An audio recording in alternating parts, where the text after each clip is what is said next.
So many people just don't know it ever happened.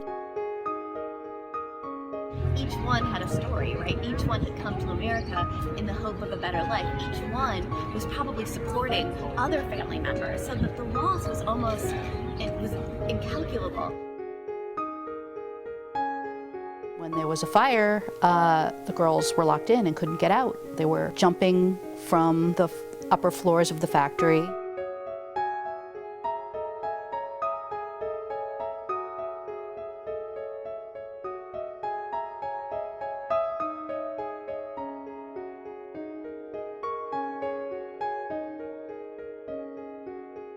My name is Annie Collins. And what are you doing?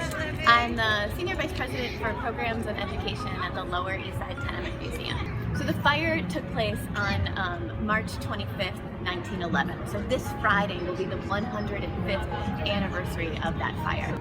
The fire started, they think, from a cutter, and a cutter was someone who cut the fabric and was in a very important position in the factory. And the cutter was sneaking a cigarette, apparently.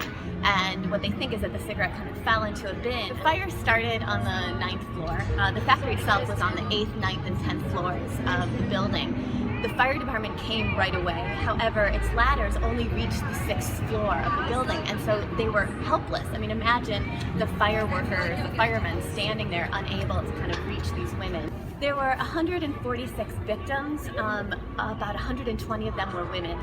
They were immigrant women for the most part. In the wake of the fire, the public was extremely upset. The fire made New York pick up the progressive cause of workers' rights and reform and set an example for the rest of the country with regard to laws.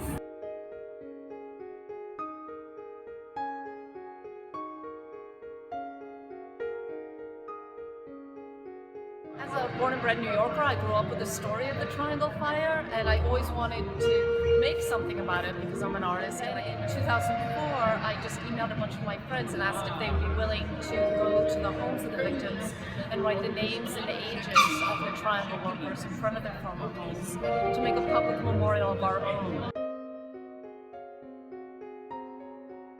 I'm Marjorie Engel. I'm Josie Engel. We live in the East Village, and we've lived here since before Josie was born. First, we make sure we have good chalk. You know, you want the nice, thick sidewalk chalk. And lots of colors. Lots of colors. We found out about chalk when Josie was 7, and right away she was like, who is the youngest? I want a chalk for the youngest. Her name was Kate, and she lived on like 13th between B and C. Is that right?